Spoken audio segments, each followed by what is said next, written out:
Hello friend, नमस्कार। मैं प्रीतम त्रिपाठी निवेश बाजार प्रो में आपका स्वागत करता हूं। हमेशा की तरह आज हम फिर से निफ्टी और बैंक निफ्टी की बात करते हैं। कल बैंक निफ्टी और निफ्टी दोनों ने ही एक तेज़ गिरावट दिखाने की कोशिश की और इसमें काफ़ी हद तक जो है वो विदेशी निवेशकों का हाथ रहा। उन्होंने काफ़ी हद तक जो है पैनिक सेलिंग की है। कल काफ़ी वोलेटिलिटी देखने को भी मिली है और डे बाई डे हम एक चीज़ नोटिस कर रहे हैं कि मार्केट जो है नीचे की रेंज की ओर शिफ्ट होता हुआ दिख रहा है। हल्के फुल्के कहीं कहीं से बाउंस आते भी दिखते हैं, लेकिन कोई ना कोई ऐसी चीज़ होती है जिसकी वजह से मार्केट वापस अपने बॉटम पे आ जा रहा है। और इससे जो है जो नॉर्मल एक निवेशक है, जो एक आम निवेशक है, वो जो है कॉन्फिडेंस नहीं गेन कर पा रहा है और उसकी बदौलत वो भी जो है अब सेलिंग मोड पे आ रहा है। भले ही उसकी पोजीशन लॉस में हो या एवरेज में चल रही हो, उसको कहीं ना कहीं डर है और वो नया पैसा लगवाने में घबरा रहा है। ये बात तो एकदम कंफर्म हो रही है। तो आज के लिए बेसिकली स्ट्रैटेजी क्या रखेंगे? आज जहाँ तक सवाल है निफ्टी का, तो 22,900 के आसपास जो है वो बाइंग करना एक बार के लिए तो बनता है और ये तकरीबन 23,200 के टारगेट के लिए जो है वो ट्रेड बनेगा। मैं सीधा ही बड़े टारगेट की बात कर रहा हूँ क्योंकि इसमें टेक्निकल जिनको भी आता है, क्योंकि मेरी सारी गाइडेंस सिर्फ उन लोगों के लिए होती है जिनको टेक्निकल एनालिसिस करना आता है। हम सिर्फ एक रेफरेंस देने की कोशिश करते हैं।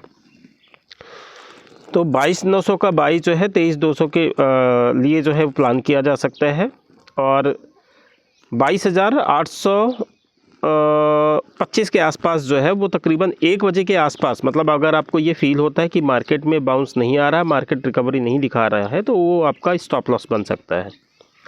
और सेलिंग के लिए अगर ये शुरुआती रुझान में 23,180 के आसपास अगर दिखता है तो वहाँ से एक बार सेलिंग भी प्लान किया जा सकता है।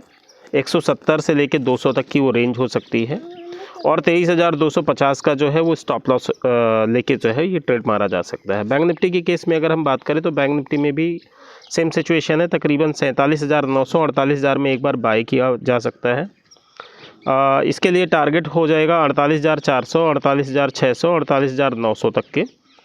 स्टॉप लॉस इसमें भी सेम सिचुएशन रखनी है कि 47,800 के आसपास का स्टॉप लॉस आप लोग दोपहर तक के लिए रख सकते हैं। जब आपको लगे कि ये रिकवरी नहीं टिक पा रही है, बाउंस, हाँ ये भी हो सकता है ये जो स्टॉप लॉस की रेंज है इनके नीचे मार्केट आता हुआ दिखे, सो पैनिक में एग्जिट नहीं करना है। हम जो ये बात कर रहे हैं ये इसका बेस ये है कि एक बार मार्केट जो है वो रिकवरी देने ज़रूर आएगा। तो आपका तकरीबन है क्या अल्टीमेटली कि निफ्टी में 100 रुपये का अगर आप रेंज स्टॉप लॉस का पकड़ के चल रहे हो तो उसमें आपको 300-400 रुपये आराम से मिलता है। अच्छा, ये 300-400 रुपये अगर क्लोजिंग बेसिस पे समझो 300 पॉइंट या 250 पॉइंट भी प्लस में क्लोजिंग मिल रहा है तो वो आपको एक कॉन्फिडेंस दे रहा है कि अभी आप आपका कॉस्ट एसल के साथ में 500 पॉइंट के लिए भी प्ले कर सकते हो। देखिए, नॉर्मली स्टॉप लॉस जो है वो लगाया इसलिए जाता है कि अगर हमारे अगेंस्ट जाती पोजीशन तो हमें एक सेफ एग्जिट मिले, लेकिन यही स्टॉप लॉस जो है वो टाइम के साथ में अगर आपके फेवर में मार्केट जाता है तो ट्रेलिंग आप कर सकते हो और आपका टारगेट जो है बढ़ा सकते हो। और बैंक निफ्टी में भी सेलिंग की 48,800 49,000 के आसपास अगर दिखता है तो वहाँ से एक बार शॉर्ट के लिए ट्राई किया जा सकता है। 49,150 का जो स्टॉप लॉस आपका हो सकता है और उसके लिए टारगेट जो है वो सिंपल 48,500 48,300 तक के बनते हुए नज़र आ सकते हैं। तो इस तरीके से आपका ट्रेडिंग रहेगा। कैश मार्केट में एक स्टॉक है जोमेटो, काफ़ी फेवरेट रहा है ट्रेडर्स का और काफ़ी पैसा भी बना के दिया है। अभी पिछले कई दिनों से ये नीचे गिरता जा रहा है। तो जोमेटो में भी मैं मानता हूँ कि एक ऐसी रेंज के भीतर आएगा वो जहाँ से बाइंग करना एक बार तो बनता है।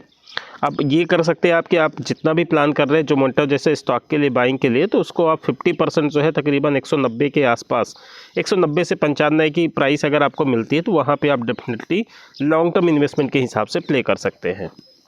तो ये हो गया आपका कैश मार्केट का। इसी के साथ में आप सबका बहुत बहुत धन्यवाद। Thank you.